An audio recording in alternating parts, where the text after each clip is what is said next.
Hello everyone. Let's calculate total number of bond angles in an organic molecule. It's very easy topics. One sp3 carbon contains 6 bond angle. One sp2 carbon 3 bond angle. और अगर एक sp carbon है तो उसपे सिर्फ और सिर्फ एक बॉन्ड एंगल होता है because linear 180 degree bond angle होता है. For details you can watch YouTube previous lecture video. As for example, in benzene, uh, each carbon is sp2, and here total 6 carbon. 6 carbon is sp2, and each sp2 carbon contains 3 bond angle. It means total number of bond angle in benzene is 18. Take another example. This is ethyl benzene. This is 6 carbon.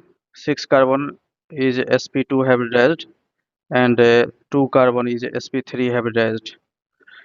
2 sp3 means 6, 18 bond angle, और 6 carbon is sp2, 6 into 3 bond angle, ये sorry ये 18 no 18 12 bond angle.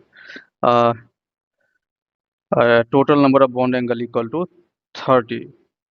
So there is total number of bond angle in ethyl benzene is 30.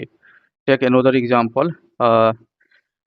Question: find out total number of bond angles in following given example. Suppose this is example. As you know that triple bond means sp hybridization, double bond means sp2 hybridization, ये sp2 हो जाएगा, ये single bond ये sp3 हो जाएगा. तो आप जानते हो कि यहाँ एक कार्बन sp3 है तो 6 से मल्टीप्लाई कर दो, ये 6 बॉन्ड एंगल हो गया. 2 कार्बन sp2 है और एक sp2 3 बॉन्ड एंगल बनाता है, 6 बॉन्ड एंगल. 2 sp2 कार्बन है तो 2 sp2 कार्बन का मतलब क्या हुआ, दो sp2 कार्बन का मतलब, चूंकि एक sp2 एक बॉन्ड एंगल तो ये 2 बनाएगा. टोटल आप ऐड कर दो, total number of bond angles ही इसमें 14 हो जाएगा. जैसे अगर एग्जांपल देखते हो कि मीथेन का प्रीवियस लेक्चर में ऑलरेडी पढ़ा चुका हूँ, एक्सप्लेन भी कर चुका हूँ कि इसमें 6 बॉन्ड एंगल कैसे होता है. इसमें total number of bond angle 6 होगा बिकॉज दिस इज sp3. अगर क्वेश्चन अगर मान लो इथेन है और इथेन में कोई क्वेश्चन कहेगा total number of bond angles, तो चूंकि 2 sp3 कार्बन है तो 2 into 6 यानी total number of bond angle 18 हो जाएगा. Thanks for watching. That's all.